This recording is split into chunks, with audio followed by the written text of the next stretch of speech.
Hello, VHS! I'm Gabrielle. And I'm Allie. Today is Wednesday, February 2nd. Here are today's announcements. Lunar New Year 2022. Happy Lunar New Year to all celebrating. The Year of the Tiger symbolizes strength, tenacity, and boldness, qualities we all need as we continue forward during these next few months. Since it is the Year of the Tiger, will there be extra luck to the Cincinnati Bengals? I sure hope so. Girls volleyball meeting. There will be an important meeting for all senior and junior girls volleyball members today after school in room 206. If you cannot make it, please let Miss Dibbits, Mr. Fatimore, or Miss Purdy know. National holidays. February 2nd is Groundhog Day. But it is also National Signing Day, National Hedgehog Day. National Tater Tot Day, National Ukulele Day. Crepe Day, National Brown Dog Day. National Girls and Women in Sports Day, National Heavenly Hash Day. National Sled Dog Day, The Treaty of Guadalupe Hidalgo Day. the anniversary of legalization of the same-sex marriage, And Shakira's birthday!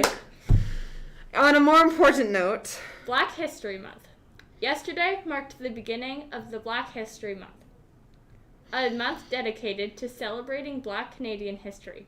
We will be starting the month by sharing a short video each morning this week. In each video, a Black Canadian youth will share their experience and make a link between the present and the past to help create understanding. Today, David will speak about why we celebrate Black History Month and highlight a Canadian hero who you're probably already familiar with. those are all the announcements we have for you today. Miigwech for listening. Have a great day, VHS!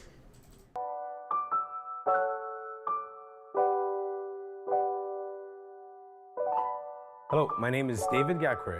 I'm originally from Rwanda, and I was born and raised in Montreal, and I've been in Ottawa for the past 10 years. My areas of interest are those of diversity and inclusion. I had a chance to become more aware and work more in those realms. But most explicitly, it's the matters when it's rooted in respect, in full acceptance, but also working directly and every day towards removing or reducing any barriers for full inclusions and full participation in society. I've had a chance to be in Ottawa, or National Capital Region, for 10 or so years, and I've been blessed in having a mainly positive experience. But far too often, there is lots of times where some spaces I haven't been allowed to be part of. I've had a tough time having access to them, or worse, when I have finally accessing places that I'm entitled to, I was not feeling welcome. There's sometimes not anything worse than your presence or your being not being accepted when you're supposed to be somewhere. It's part of those reasons why I think events and moments like Black History Month are important, because we're intentionally taking the time to remember the many things that we're celebrating from the countries of Black folks in Canada and what we do. It's part of my resolution this year to continue to be more intentional and more intentional in the two areas that I like, which are diversity and inclusion, working towards that, but also giving myself the homework to do a lot of learning towards that, unlearning towards that, and hopefully helping others and myself be more comfortable in it and encouraging others. Lastly, I think Black History Month is not only celebrated to remember what is past, what is the future, as well as the many things we're doing in the community, but it's also an invitation to others to take part, to strongly support. There's many things to celebrate, but also not just being, we often hear the words of allyship and being an ally, which should not just be a one-day badge of honor, but it's something that we should do every day and should be continued. So I strongly encourage folks to take part, celebrate with us, remember with us, listen to our stories, come to our communities, but also be with us not only in good times, but also when it's tougher times and as we stand together.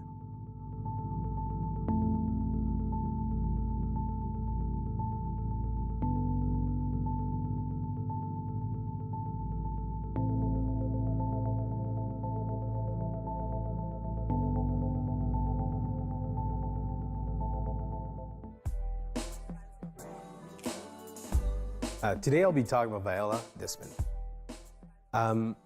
Viola was Mrs. Desmond, rather, was an important figure in Canada, but also in Nova Scotia. Great influence, thriving entrepreneur, businesswoman, and mentor to a lot of people. We have a few things in common, really minimal. Large family, 10 siblings. I had 5 siblings. Also, she studied in Montreal, which at the time was one of the only place and only institution that she could go and was accepting Black applicants. We've heard of Viola Desmond in many different ways. We see her in our $10 bill. We also have a chance to see her in the Heritage Minutes and Moments, which are really important to remember.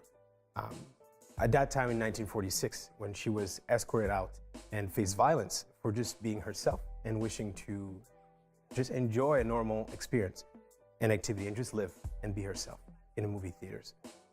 That point was important for many, many reasons. One of them was that while she was a thriving entrepreneur and well within her means, she was willing and able to pay for the fees. But the patrons were not accepting her for being herself and sitting with whites, but rather going to the non-white section, segregated sections upstairs. Violently was she pushed away, but she also even more faced violence by the justice system. When she was faced and appeared in court, not only was she not allowed and not given rights to be represented, but also they were not alluding to race as a central motive to it.